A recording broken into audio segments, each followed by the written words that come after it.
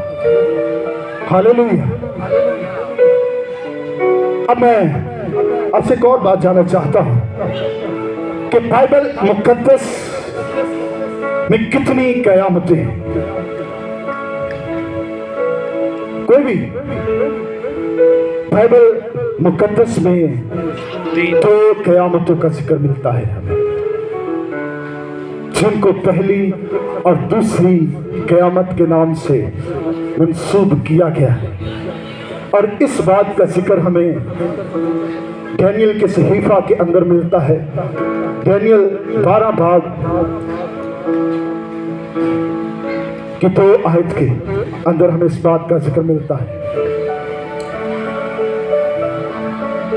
جنہوں نے نیکی کی ہے زندگی کی قیامت کے واسطے، اور جنہوں نے بدی کی ہے ذلت ابدی کی قیامت کے بعد لیے جلائے جائیں گے، زندہ کیے جائیں گے۔ یسوع مسیح نے بھی اس بات کا ذکر کیا، میرے ساتھ رہیے گا، یوحنا کی انجیل 5 باب کے اندر، وہ وقت آتا ہے بلکہ ابھی ہے کہ مردے خدا کے بیٹے کی آواز سنیں گے، جنہوں نے نیکی کی ہے سے بعد زندگی کی قیامت کے بعد سے، اور جنہوں نے بدی کی ہے سزا کی قیامت کے واسطے جلائے جائیں گے۔ مکاشفہ 20 باب کے اندر واضح طور پر لکھا ہوا ہے پہلی اور دوسری قیامت۔ پہلی قیامت کب ہوگی؟ پہلی قیامت شروع ہو چکی ہے، پہلی قیامت شروع ہو چکی ہے۔ بائبل مقدس کے اندر 6 مردوں کو زندہ کیا گیا، 3 مردوں کو پرانے عہد نامہ کے اندر، اور 3 مردوں کو خداوند یسوع مسیح نے جلایا، لیکن یہ مردے اپنے انہی پرانے بدنوں میں زندہ کیے گئے جن فانی بدنوں کے اندر ان کی جسمانی موت ہوئی تھی، یعنی کہ جن بدنوں کے اندر یہ بدنوں کے اندر خاکی بدنوں کے اندر یہ مرے تھے، انہی خاکی بدنوں میں یہ زندہ ہو گئے۔ ایک مردہ کو ایلیا نے زندہ کیا، ایک کو الیشا نے، اور ایک اس کی ہڈیوں کے ساتھ زندہ ہو گیا۔ خداوند یسوع مسیح نے کون کون سے مردے زندہ کیے؟ میں زیادہ ٹائم نہیں لوں گا۔ یائر کی بیٹی کو، بیوہ کے بیٹے کو، لازر کو، اور 4 دن کے مردہ لازر کو۔ اس کا مطلب کہ 6 مردے بائبل مقدس کے اندر زندہ کیے گئے، اور 7واں مردہ خود بخود جی اٹھا۔ ہاللیلویا۔ جب خداوند یسوع مسیح چھوٹے، پہلی قیامت اسی وقت سے شروع ہو چکی تھی۔ اسی کہنے قیامت نہیں آئی علی، قیامت آنا لی، قیامت تو شروع ہو چکی۔ قیامتیں کتنی ہیں؟ آواز نہیں آ رہی۔ قیامتیں کتنی ہیں؟ پہلی اور دوسری قیامت۔ پہلی قیامت راست بازوں کی قیامت ہے، اور دوسری قیامت نا راستوں کی قیامت ہے۔ پہلی قیامت کے 4 حصے ہیں۔ کتنے حصے ہیں؟ پہلا حصہ پورا ہو چکا ہے، دوسرا حصہ پورا ہو چکا ہے، تیسرا حصہ پورا نہیں ہوا، جلد ہونے والا۔ پہلا حصہ تب پورا ہوا جب یسوع مسیح مردوں میں سے جی اٹھے۔ دوسرا حصہ تب پورا ہوا جب یسوع مسیح کے ساتھ مقدسین قبروں میں سے باہر آ گئے۔ کتنے لوگ اس بات کو جانتے ہیں کہ جب یسوع جی اٹھے تھے تو انجیل کے اندر ہمیں اس بات کا واضح طور پر ثبوت ملتا ہے کہ مقدسین بھی جی اٹھے تھے۔